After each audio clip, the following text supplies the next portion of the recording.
I've made an entire video going over this before, but I figure it's relevant to bring it up here again. I've always preferred Dreamworks over Disney. I grew up with Dreamworks more than Disney. Obviously, I did watch Disney stuff as a kid. I grew up with stuff like Pixar, Phineas and Ferb, stuff like that. But when it comes to the Disney canon itself, I never watched it that much. There are very few movies from the Disney canon that I could say I have any childhood nostalgia for. I know it's crazy for me to say this stuff as an animation fan, but that's just how I am. I can't change that. But even though I didn't grow up with that many Disney movies, I absolutely adored Dreamworks when I was a kid. And in retrospect, looking at how awful Disney's reputation is nowadays, I feel even more grateful for the fact that I grew up with Dreamworks more. If I had grown up religiously watching Snow White or The Little Mermaid or whatever, let's just say my YouTube career would have taken a very interesting direction. Thankfully, my parents raised me right, and so as a result, I grew up watching movies like Madagascar and Megamind instead. Thank you for that, Mom and Dad. Thank you for that. Now, even though I prefer DreamWorks movies over Disney movies, there's one thing that I will not deny about DreamWorks. They are extremely inconsistent with their film quality. Pixar was consistently perfect in the 2000s, but then they became consistently decent to average in the 2010s and 2020s. Illumination had a strong start in 2010 with Despicable Me, and then they just became consistently mediocre to poor with all of their subsequent movies. DreamWorks, on the other hand, just said, you know what, consistency, let's just throw that out the window. And so a lot of their movies just completely vary in quality. And I'm not gonna lie, I kinda like that about them. A lot of people would be against the idea of The Boss Baby being made by the same animation studio that gave us How to Train Your Dragon, but not me. I think that's really funny. The idea that you have these two movies that are of completely different quality and they both come from the same studio, that's hilarious to me, okay? Lighten up, y'all. Lighten up. Obviously, it would suck if every DreamWorks movie was bad, but if every DreamWorks movie was a perfect 10 out of 10 masterpiece, that would be boring as well. Where would be the fun in that? If you went into every DreamWorks movie expecting a 10 out of 10 and you ended up getting a 10 out of 10, eventually that would just become stale. Part of what makes DreamWorks DreamWorks is how inconsistent the quality of their movies are. That's what helps make them unique. That's what helps make them stand out from other animation studios. I promise y'all, this is all important, relevant information to what we're going to be talking about in this video. So in 2011, DreamWorks releases a movie called Puss in Boots, which is supposed to be a spin-off prequel movie to their flagship franchise, Shrek, starring one of the main characters of the movies, the one, the only Puss in Boots. The movie was good, but it wasn't anything special. As far as DreamWorks movies go, it's one of their least memorable movies, even though it is far from a bad movie. Despite that though, the movie would end up making a lot of money at the box office, and so naturally that meant a sequel would come soon. And indeed, shortly after the movie came out, a sequel was announced to be in development. I don't know if this sequel went through some form of development hell or not, because it would take an extremely long time for them to make a sequel to this movie. But alas, eventually we got a sequel to Puss in Boots. At the very end of 2022, over 11 years after the first Puss in Boots. Puss in Boots: The Last Wish was a movie that nobody expected to be anything special. Nobody thought that a sequel to a movie that came out 11 years ago and was good but not very remarkable would turn out to be anything special. Those people would end up being proven wrong. Puss in Boots: The Last Wish is an amazing movie, easily one of the best DreamWorks movies ever made. An extremely rare instance where a sequel is just significantly better than the first movie in almost every single way. The movie follows Puss in Boots, who in his many adventures ends up using 8 of his 9 lives. Throughout the movie, Puss in Boots encounters this wolf who is supposed to be the literal embodiment of death itself.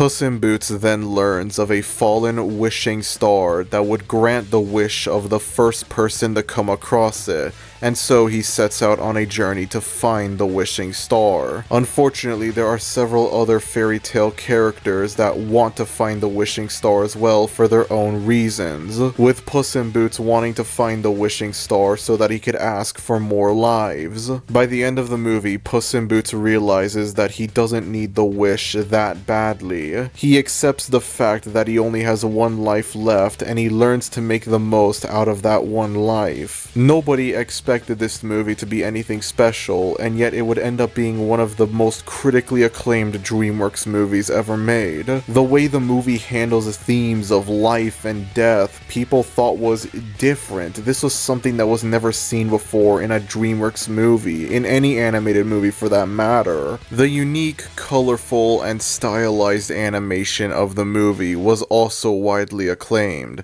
The animation style of this movie was inspired by the also critically acclaimed Spider-Man Into the Spider-Verse from 2018, and it very much shows. Over the last year or two, there's been a recent trend of artistic animated movies that have unique, different looking visual styles. And even though Into the Spider-Verse started this trend in 2018, I'd say it was Puss in Boots: The Last Wish in 2022 that really kick-started this trend into popularity. People also loved the main villain of the movie, Jack Horner, just for the fact that he's an evil bastard solely for the sake of being an evil bastard. This movie was released around a time when Disney and Pixar were facing heavy criticism for the way their recent movies handled villains. Most of their recent movies either had no villains in them at all, or they had extremely predictable and cliché twist villains in them. Puss in Boots: The Last Wish showed that you could have a pure evil villain again, that's just evil for the sake of being evil, and it was seen as a breath of fresh air for animation fans.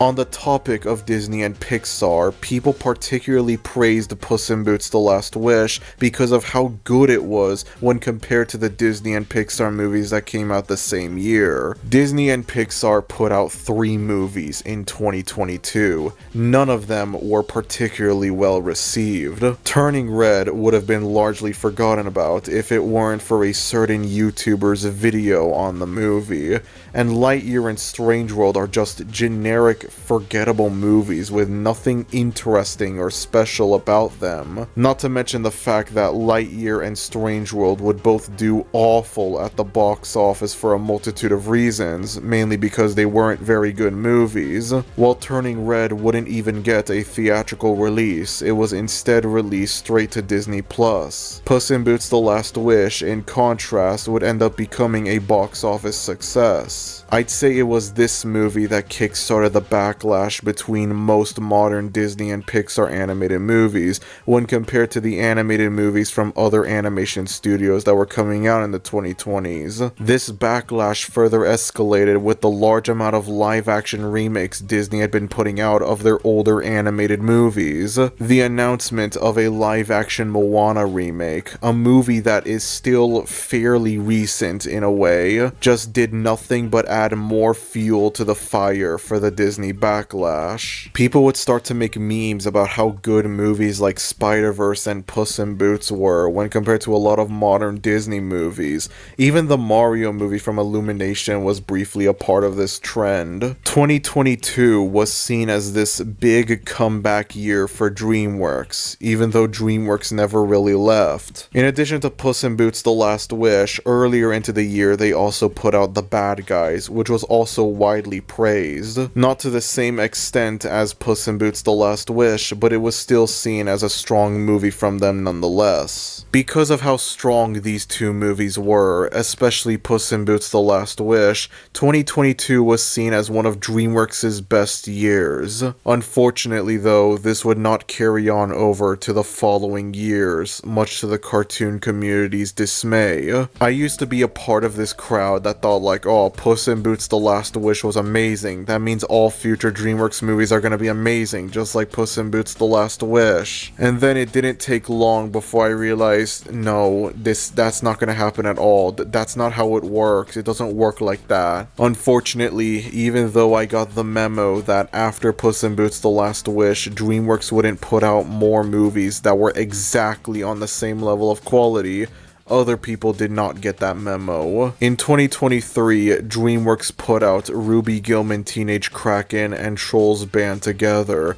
Neither one of these movies are particularly any good, so don't think that this is me defending any of them or anything like that. A lot of people criticize these movies for the simple fact that they weren't Puss in Boots The Last Wish, even though they were very clearly not trying to be like Puss in Boots The Last Wish. I'll admit that on some occasions I would joke about the downgrade in quality going from Puss in Boots The Last Wish to Ruby Gillman Teenage Kraken, until I realized that that's what DreamWorks has always been. They have always been inconsistent. In 2004, they released Shrek 2, which is considered one of their greatest movies, and then a few months later they put out Shark Tale, which is considered one of their weakest movies. In 2017, they put out The Boss Baby, which was massively successful, but nobody would consider it one of their stronger movies, and then a few months later they put out Captain Underpants, which in contrast, people would consider one of their strongest movies. Even though it's funny, looking at the difference in quality between these two movies, that's just how DreamWorks is. That's DreamWorks being DreamWorks. Unfortunately though, people did not get that memo. The movie came out and it would end up doing horrible at the box office, although that has nothing to do with the fact that it wasn't Puss in Boots The Last Wish. It was mostly because the movie was poorly advertised, as well as the fact that in general it just wasn't very good, as was the case with a lot of 2023's box office flops. I can personally confirm this, as I was one of the 3 people that saw Ruby Gillman in theaters when it came out. Trolls Band Together would end up doing much better at the box office, but that's only because it was the 3rd movie in one of DreamWorks' now flagship franchises. I know it sucks for me to say that Trolls is one of their flagship franchises, but I cannot deny that, unfortunately. And then things would go even further downhill at the beginning of 2024. You see, throughout the 2010s, an older DreamWorks movie was starting to get more and more recognition online as being this underrated gem of a movie. That movie, of course, being 2010's Megamind. At the beginning of 2024, a trailer would be released for a brand new Megamind sequel called Megamind vs. the Doom Syndicate, and people were not happy with this movie's announcement. A lot of people criticized the lower quality animation that the movie had when compared to the original movie, as well as the fact that a lot of the celebrity voice actors from the first movie wouldn't return for this movie, mainly Will Ferrell as the titular Megamind. The movie was also largely criticized for retconning important details from the first movie for seemingly no reason at all. The movie would end up being released in March of 2024 and everyone would trash the movie. I was one of those people that trashed it. I don't think Megamind vs. the Doom Syndicate is a good movie, God no. But in recent times, I've looked at the movie a lot deeper, and I kinda have more of an understanding as to why it turned out the way that it did. Megamind vs. the Doom Syndicate, much like Puss in Boots The Last Wish, would negatively affect DreamWorks' reputation, but for the completely opposite reason. Puss in Boots The Last Wish was an amazing movie, so therefore every subsequent DreamWorks movie should be as good as Puss in Boots The Last Wish, right? Megamind vs. the Doom Syndicate was awful, so therefore every subsequent DreamWorks movie will be as bad as Megamind vs. the Doom Syndicate. I feel like people should understand that DreamWorks themselves did not make Megamind vs. the Doom Syndicate. It was their television subsidiary that made Megamind vs. the Doom Syndicate. The main animation studio was busy with other movies at the time. This was likely a small side project that they put out to appeal appeal to those that wanted to see this older DreamWorks movie from 2010 make a comeback. And yeah, it wasn't the comeback that we wanted, but you know, it explains why the movie turned out the way that it did. It explains why the animation is much cheaper than in the first movie, and why the celebrity voice actors from the first movie wouldn't come back for this movie. They would have been too expensive. Megamind vs. the Doom Syndicate is not part of the DreamWorks canon, and yet people treat it like it's part of the DreamWorks canon for some reason. None of y'all would consider those 90s and 2000s direct-to-video Disney sequels to be part of the Disney canon, and it's the same thing with those, where those weren't made by the main Disney studio themselves. They were made by a smaller subsidiary instead. And although some of these movies weren't bad, most of them are complete crap. Most of these movies are probably on par with Megamind vs. the Doom Syndicate. People began to question, how could DreamWorks go from making Puss in Boots: The Last Wish to Megamind vs. the Doom Syndicate, not taking into consideration a few things. Number one, Puss in Boots: The Last Wish was actually made by DreamWorks themselves. Number two, the first Puss in Boots made a lot more money at the box office than the first Megamind. Number three, as a result of the box office success for the first Puss in Boots, a sequel was greenlit almost immediately after the movie came out. And number four, Puss in Boots is part of DreamWorks' biggest franchise, Shrek. The franchise that made them who they are now. No duh, a Puss in Boots sequel would get the proper theatrical treatment. It would make no sense for DreamWorks to just out of nowhere put out a high quality theatrical sequel to a niche movie they made over 10 years ago that wasn't that successful at the box office. I didn't think it was possible for something to be legitimately terrible but also overhated at the same time, and yet Megamind vs. the Doom Syndicate has seemingly proved me wrong. Megamind vs. the Doom Syndicate is an awful movie, don't get me wrong, but when I say it's overhated, I mean it's like people make this movie out to be a bigger deal than it actually is. People treat this movie like it's going to negatively affect DreamWorks in the future, even though it won't. Earlier this year, it was announced that a lot of people were laid off of DreamWorks. A lot of people lost their jobs at DreamWorks. I wouldn't be surprised at all if there was someone out there that genuinely thought these layoffs happened because of Megamind vs. the Doom Syndicate. Imagine losing your job and you see people blame it on a crappy low-budget direct-to-streaming sequel that you weren't even involved with making because you didn't work at the television subsidiary that made the sequel. No, you worked at the main animation studio. But the people blaming it on the crappy direct-to-streaming movie don't care about that. They don't know how the real world works. That is a thought that is both hilarious and depressing at the same time. Oh yeah, you know how earlier I brought up that at the beginning of 2023, people were making memes comparing DreamWorks to Disney, claiming that DreamWorks' movies were better nowadays than Disney's movies? Yeah. Those that still support Disney in this day and age for whatever reason decided to use Megamind vs. the Doom Syndicate as an example of like, DreamWorks isn't any better than Disney. DreamWorks is capable of putting out a bad movie as well. The whole claim that modern day DreamWorks is better than modern day Disney is now false because of this movie. And once again, it's people treating this movie like it's a bigger thing than it actually is. Yes, Megamind vs. the Doom Syndicate is a terrible movie, but that doesn't mean Disney has won the battle. Megamind vs. the Doom Syndicate being bad doesn't change the fact that most modern Disney movies are mediocre as all hell. Megamind vs. the Doom Syndicate being a bad movie doesn't automatically make Lightyear and Wish and all of the live-action remakes good movies now all of a sudden. Megamind vs. the Doom Syndicate is garbage, and Wish is garbage as well. Two things can be true at the same time. Disney is not your friend, they don't need to be defended. I promise this is not the epic karma revenge whatever that you wanted it to be. Shortly after Megamind vs. the Doom Syndicate came out, DreamWorks' reputation would also be negatively affected with Kung Fu Panda 4, the long-awaited fourth installment in the Kung Fu Panda series, another flagship franchise for DreamWorks. In contrast to the largely positive reception the first three movies received received, Kung Fu Panda 4 was seen as a massive downgrade. I have to admit that I've yet to watch Kung Fu Panda 4, so I cannot verify if it actually is a mediocre or even straight up bad movie, but this further made people question why the hell is Dreamworks bad now. Again, given how I've personally never seen Kung Fu Panda 4, there's not much that I could add to this.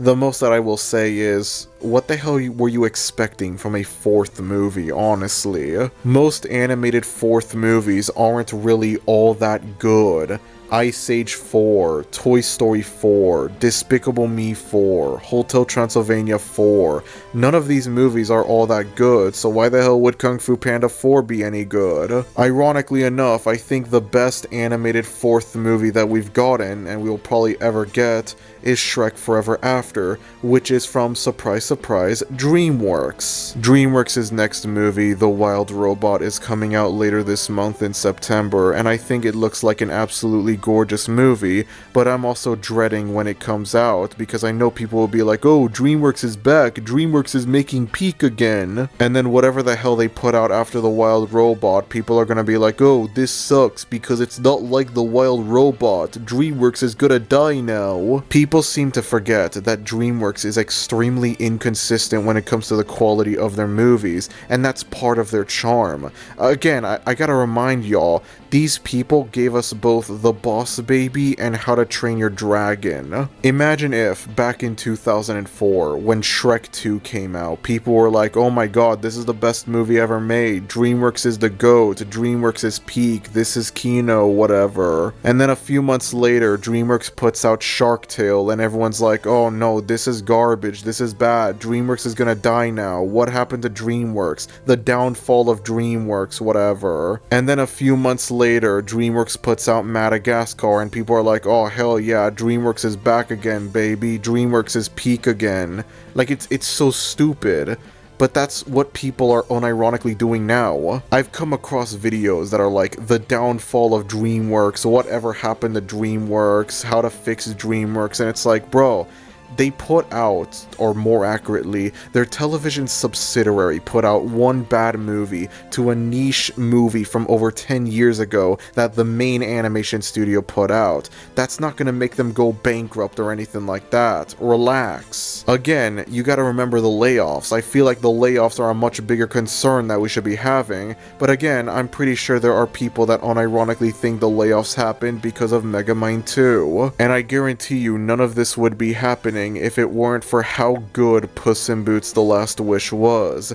If it wasn't such a masterpiece of a movie, no one would be acting this way towards Dreamworks. I've seen people say that, like, with Shrek 5, they hope that, like, Shrek 5 is like Puss in Boots: The Last Wish. They hope that it's not like Megamind vs. the Doom Syndicate. What if it's like neither movie, huh? The chances of Shrek 5 being like Megamind vs. the Doom Syndicate are a big fat 0. This is a movie that's actually being made by Dreamworks themselves. Dreamworks would never let their television subsidiary make the 5th installment, the long-awaited 5th installment to their signature series. This movie is still going to have that high-quality theatrical feel. You're still going to have Mike Myers and Eddie Murphy and Cameron Diaz and whatever voice the characters. It's going to be fine, relax. Even if for whatever reason Shrek 5 ends up being bad, the chances of it being bad for the same reasons Megamind vs. the Doom Syndicate is bad are still a big fat 0. At the same time, I don't see Shrek 5 having the same sort of style as Puss in Boots: The Last Wish. It fits more perfectly for Puss in Boots' character because he's meant to be more action-oriented when compared to Shrek.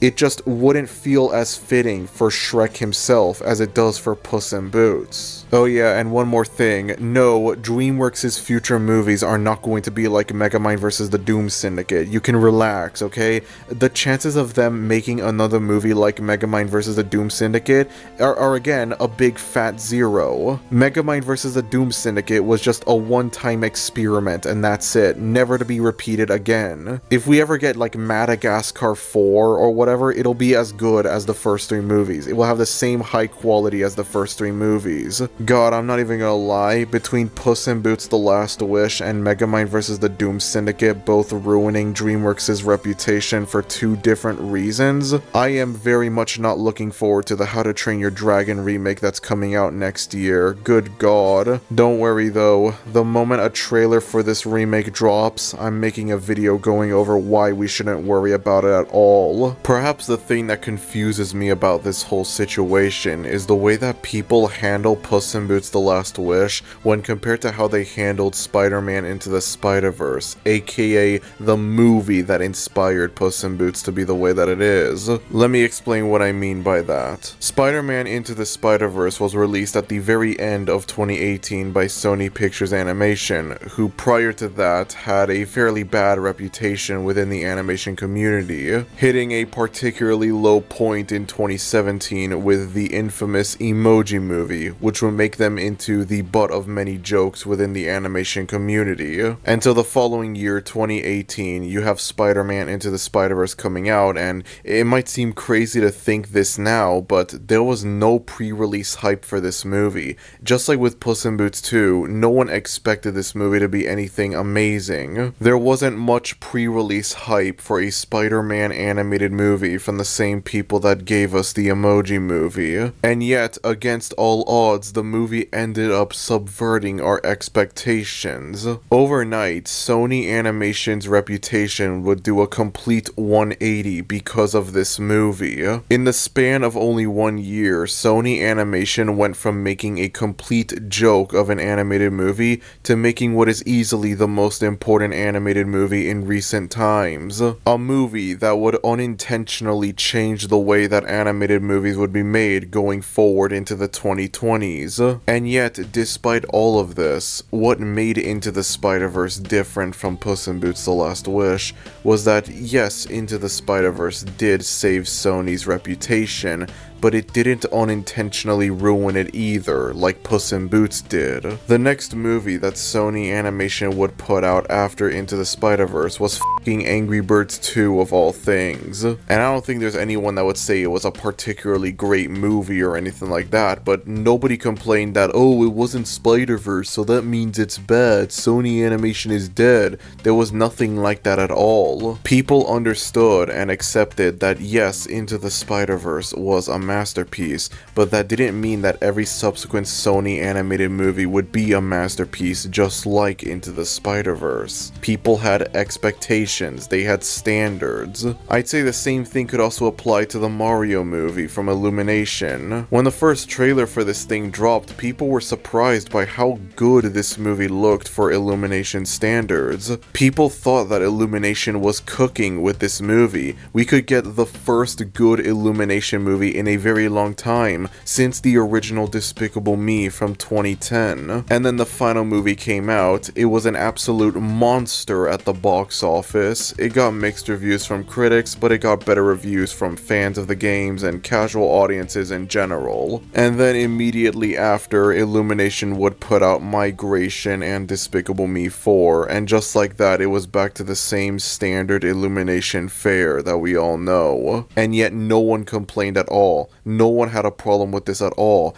As a matter of fact, I've seen a few people negatively re-evaluate the Mario movie now, claiming that it's just another generic Illumination movie, except it's Mario this time. The movie is extremely faithful to the games, but that's the only thing it really has going for it. But still, these two movies didn't warp the way that people would look at their respective studios' other output. So I don't know why Puss in Boots: The Last Wish would warp the way that people would look at DreamWorks' subsequent movies. People treated it like DreamWorks had never put out a good movie before Puss in Boots: The Last Wish. Like all of a sudden, How to Train Your Dragon, Megamind, Kung Fu Panda, like those movies just didn't exist anymore all of a sudden. This was the first good DreamWorks movie ever made. And then when their next movie unsurprisingly ends up being not as good as Puss in Boots: The Last Wish, people start complaining about how DreamWorks is dying and whatever. Again, I'm not defending Ruby Gilman or anything like that, but if you genuinely went into it expecting it to be the same level of quality as Puss in Boots: The Last Wish, that's your own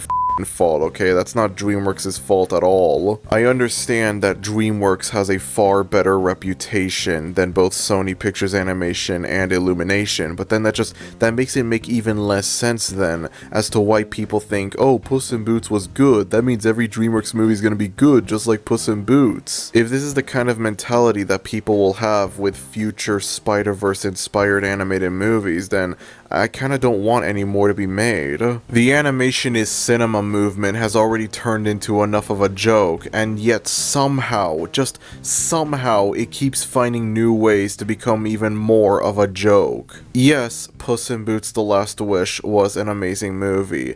Yes, DreamWorks will make more movies like Puss in Boots: The Last Wish in the future. No, that doesn't mean that every single subsequent movie they put out will be just like Puss in Boots: The Last Wish. If you go into every single new DreamWorks movie from here on out expecting them to be as good as Puss in Boots: The Last Wish, prepare to be heavily disappointed, that's all I'm gonna say. It bothers me so much that, like, animation is a genuine art form. It's not some stupid thing for kids or anything like that. But then you have people that just unknowingly ruin the reputation of animation. People that treat animation like it's the only thing in the world that matters, like it's the only valid art form. Working on this video made me think a lot about the way I would classify animated movies. Because yes, animation is cinema, but not always. The way that I look at it, there are Type 1 animated movies and Type 2 animated movies. Now let me explain what I mean by this, okay? Buckle up. A Type 1 animated movie is an absolute masterpiece of a movie that perfectly showcases what animation is capable of as an art form. The kind of movie that you would point to and be like, see, animation is cinema. A Type 2 movie, on the other hand, is an animated movie that's good, maybe even great, but no one would ever use it as an example of like, oh yeah, this is what animation is capable of as an art form. Stuff like Madagascar, Hotel Transylvania, Despicable Me, Ice Age, a lot of modern Pixar movies, they fit this criteria, where it's like, they're good movies, but they're not masterpieces, and they're not trying to be masterpieces either. They don't need to be masterpieces, they're good enough as is. An animated movie being Type 2 does not make it bad or anything like that. That doesn't lower the quality of the movie. You can enjoy an animated movie without saying, oh, this is cinema, this is what animation is capable of. You can love an animated movie and also acknowledge that, like, they're not a masterpiece, they're not, you know, defining of what animation is as an art form or anything like that. There are animated movies that I absolutely love with all of my heart, and yet I cannot deny that they are Type 2 animated movies, and that doesn't make them bad. They're still amazing movies, I still love them, but they're not movies that I would point to and be like, see, animation is a genuine art form, it's not a dumb thing for kids. If it makes things any easier, let us use live action movies as an example. The Godfather is a Type 1 movie, while Ghostbusters is a Type 2 movie. Ghostbusters is generally considered a great movie. A lot of people love Ghostbusters, but nobody, I repeat, nobody would ever say that Ghostbusters is on the same level of quality as The Godfather. The Godfather is just on another league of its own. Nobody would ever say that Ghostbusters is a cinematic masterpiece, that it's proof that cinema is art or anything like that. This is what movies are capable of. This is what cinema is capable of. Nobody would use Ghostbusters as an example of that, but they would easily use The Godfather as an example of what film is capable of. And that doesn't make Ghostbusters a bad movie or anything like that. You can still love Ghostbusters while also acknowledging that it's not exactly, you know, representative of what cinema is capable of. It's the same thing with animation. I hate to break it to y'all, but there are way more Type 2 animated movies than Type 1 animated movies. I apologize if I come off as pretentious for saying this, but I don't think you're gonna find that many Type 1 animated movies within, like, you know, the big mainstream surface level studios, you know, Disney and Dreamworks and whatever, Illumination. You're not gonna find that. There are shockingly very few Disney movies I can think of that are Type 1. A large majority of movies in the Disney canon, they fit comfortably into Type 2. Sometimes there are animated movies that have elements of a Type 1 movie in them, but overall I would classify them as a Type 2 animated movie. TMNT Mutant Mayhem, for example, I think has absolutely amazing, gorgeous looking animation. I love the art style of this movie, but that's the only thing that would make it a Type 1 animated movie. If you looked past the gorgeous, unique art style of the movie, it's easily Type 2. Again, that doesn't make the movie bad now all of a sudden. It's absolutely gorgeous to look at this movie, but you have to have an equally amazing story to back up your animated movie. An animated movie is not just about animation, it's about story. Every movie is about story. The storyline is the most important aspect of every single movie, animated or live action. And I'm not saying that TMNT Mutant Mayhem has a terrible story or anything like that, of course not, but it's not exactly, you know, representative of what animation is capable of as an art form. Again, I apologize if this comes off as me being pretentious, but if you want to find more Type 1 animated movies, I don't think the mainstream surface level Disney stuff should be where you look. Try and look deeper, you know, find older avant-garde animated movies from like the 60s, 70s, whatever, stuff like that, you know? Go with less mainstream, lesser known animated movies, because obviously sometimes you can get a mainstream animated movie that's a Type 1 movie, but not often. Most of the time you get Type 2 movies, which is again not a bad thing. If you apply this mentality of like, you know, Type 1 animated movies and Type 2 animated movies, you're able to enjoy animation a lot healthier, instead of treating animation like it's this perfect, flawless thing, something that's just immune to any and all criticism, just because, oh, animation is cinema, animation is not a genre for kids, blah blah blah. Some of y'all will dismiss everything that I'm saying as me being pretentious and whatever, and I'm sorry for that, okay? I'm sorry for having a more complex viewpoint on animation as an art form that's not just it's animated, therefore it's good. I have enough self-awareness in me to notice the irony in saying animation is not a genre for kids while simultaneously praising Trolls and Bluey, stuff that, I'm sorry, is made for an explicitly young demographic. And when you look at what kids are actually watching nowadays, I feel like this whole thing isn't really as effective as we would like it to be.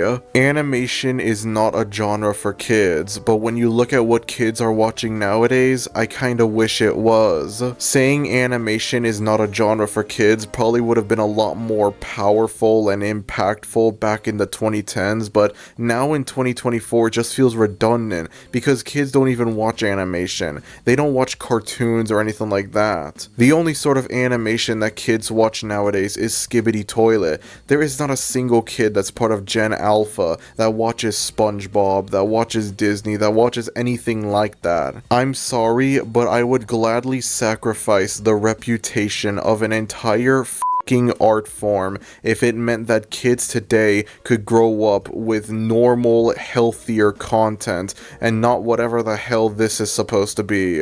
Help! Gagagadagadio! Trapped us in their gagagadagadio prison in Roblox! That's right! We are trapped in this gadagadi Roblox game and have to find a way to escape! We had a blast playing this game and then even revealed some crazy gagagadagadio secrets!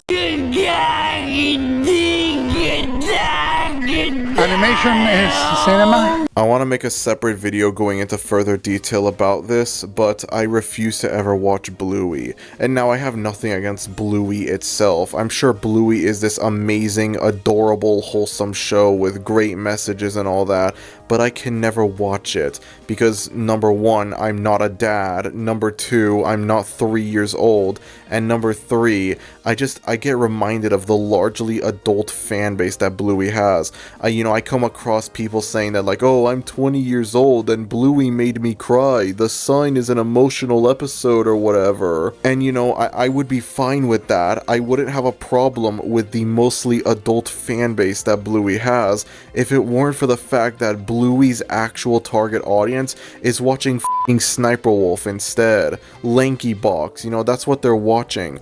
All the great messages that are supposedly in Bluey, they're not watching them. They're too busy watching that f***ing chicken nugget that sings Cotton Eye Joe. I love Dreamworks. I really, truly do love Dreamworks. I love their movies.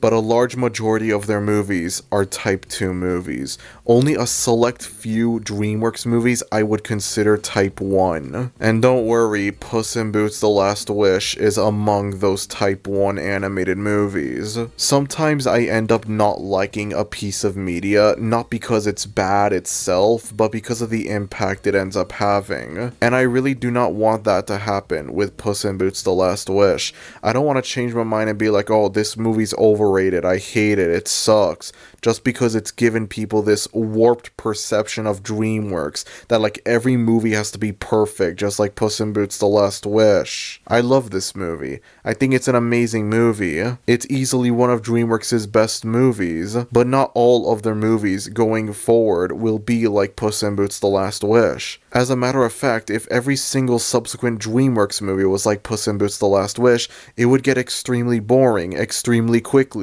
That unique, fresh feel that Puss in Boots: The Last Wish had, it's gonna become boring eventually after like 3 to 4 movies that all have the same quality. I love Dreamworks, I love their movies, and I think Puss in Boots: The Last Wish is an amazing movie, and I don't want to be turned away from what is easily one of their best movies just because a few annoying people cannot accept that a niche movie from over 10 years ago got a bad sequel, even though this bad sequel wasn't even made by the main studio themselves, and that it will have zero effect on them going forward into the future. But that's all that I have to say about this topic. If you enjoyed this video, then be sure to like, and if you're new to the channel, maybe consider subscribing, as it would be greatly appreciated. Thank you everyone for watching this video, and I will see you all next time. Adios.